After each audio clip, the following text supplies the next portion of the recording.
अभी हाल ही में पाकिस्तान की तरफ से एक धमकी भरा रिपोर्ट निकल करके आता है। वो साफ तौर पर इंडिया को धमकी देता है कि भाई जहां भारत हमारे जल को निलंबित करती है तो हम उसके साथ युद्ध करेंगे, धमकी देते हैं। जो कि पाकिस्तान के रक्षा मंत्री है मोहम्मद ख्वाजा आसिफ, ये पाकिस्तान के रक्षा मंत्री हैं जो कि इंडिया को धमकी दे रहा है, बोल रहा है कि जहां हमारे जल को निलंबित करे तो भारत युद्ध के लिए तैयार रहे। ये साफ तौर पर धमकी दे रहा है। वैसे इंडिया और पाकिस्तान के बीच में काफी सारे विवाद तो है, उनमें से सबसे बड़ी विवाद भी ये पानी को लेकर के। आजादी के बाद काफी ज्यादा प्रॉब्लम होती थी, दोनों के बीच में जल को लेकर काफी ज्यादा विवाद होते थे। उन्हीं को देखते हुए यह जल संधि करवाया गया। मतलब दोनों के देशों के बीच में जो भी विवाद थी जल को लेकर के एक समझौता करवाया गया और ये समझौता भारत और पाकिस्तान के बीच में कराया गया। इनका एक ही उद्देश्य था, दोनों के देशों के बीच में जो भी ये पानी को लेकर के विवाद चल रही है उस विवाद को ये खत्म करे और उनके बीच में ये समझौता करवाया जाए। और इन समझौता को पूरी जिम्मेदारी उठा रखी थी वर्ल्ड बैंक ने।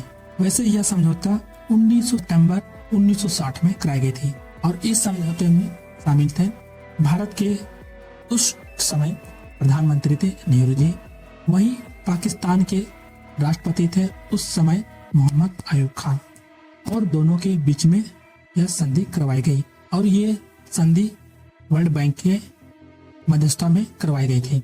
वैसे वर्ल्ड बैंक एक अंतर्राष्ट्रीय संस्था है जहां पर उनका मुख्य उद्देश्य है चाहे किसी भी देश को में परेशानी हो, गरीबी की लेकर के या किसी तरीके का आर्थिक परेशानी हो, ये सब चीज में उनकी मदद करते हैं, चाहे वह फिर फाइनेंशियल में हो या फिर किसी तरीके का आर्थिक मदद चाहिए या फिर किसी तरीके का कुछ भी पॉलिसी एडवाइस चाहिए, ये सब मदद करते हैं। लगभग इस संगठन में 189 देश शामिल हैं और इनका मुख्य काम रहता है शिक्षा, स्वास्थ्य, किसी भी गरीबी देशों को प्रॉब्लम हुई तो उनको फाइनेंशियल तरफ से मदद करना, ये सब चीजें इनकी तरफ से हेल्प करते हैं।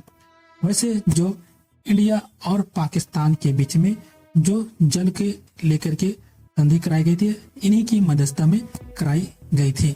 वैसे इंडिया और पाकिस्तान के बीच में 6 नदियां हैं जहां पर दोनों को 3-3 भाग में बांटा गया। एक तरफ पश्चिमी नदी, एक तरफ पूर्वी नदी, जहां पर पश्चिमी में सिंधु नदी, झेलम, तीसरा चिनाब नदी यहाँ पर शामिल है। वहीं दूसरी तरफ पूर्वी नदी में रावी नदी, ब्यास नदी और सतलुज नदी शामिल है। ये दोनों के बीच में मध्यस्थता करवाई गई जहाँ पर ये 3 नदी पश्चिमी नदी को दिया गया, जहाँ पर ये 3 पूर्वी नदी को दिया गया।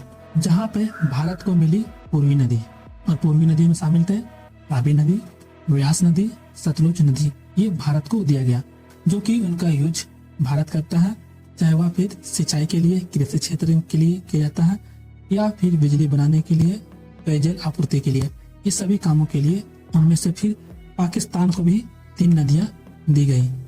अब 3 नदी में जो कि शामिल थे सिंधु नदी, झेलम नदी, चिनाब नदी, ये 3 नदियां उनको दिया गया।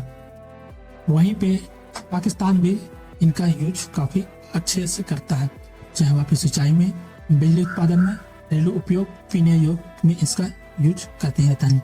लेकिन जो पाकिस्तान को 3 नदियां दी गई, इंडस, झेलम, चिनाब, भारत का अधिकार भी इसमें दिया गया है लेकिन सीमित यूज के लिए दिया गया है, जो कि भारत इनमें कुछ काम के लिए भी यूज कर सकता है, चाहे वह फिर बिजली बनाना हो या फिर खेती करना हो, सिंचाई करना हो या फिर घरेलू यूजेस के लिए भी कर सकता है। ये उनको दिया गया अधिकार, लेकिन सीमित के लिए ही दिया गया है।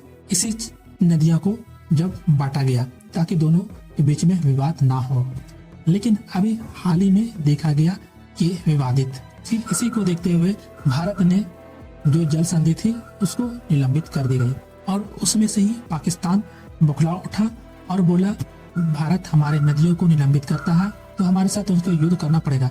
वैसे भारत ने जल संधि इसलिए निलंबित की, भाई पाकिस्तान का हरकत ही ऐसा है।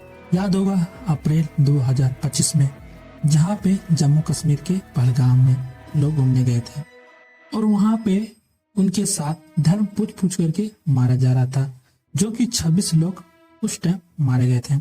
इसी को देखते हुए भारत ने उसी समय इस संधि को निलंबित कर दी और शर्त ये रखा, जब तक पाकिस्तान में पूरी तरीके से आतंकवाद खत्म नहीं हो जाए तब तक ये संधि निलंबित होगी।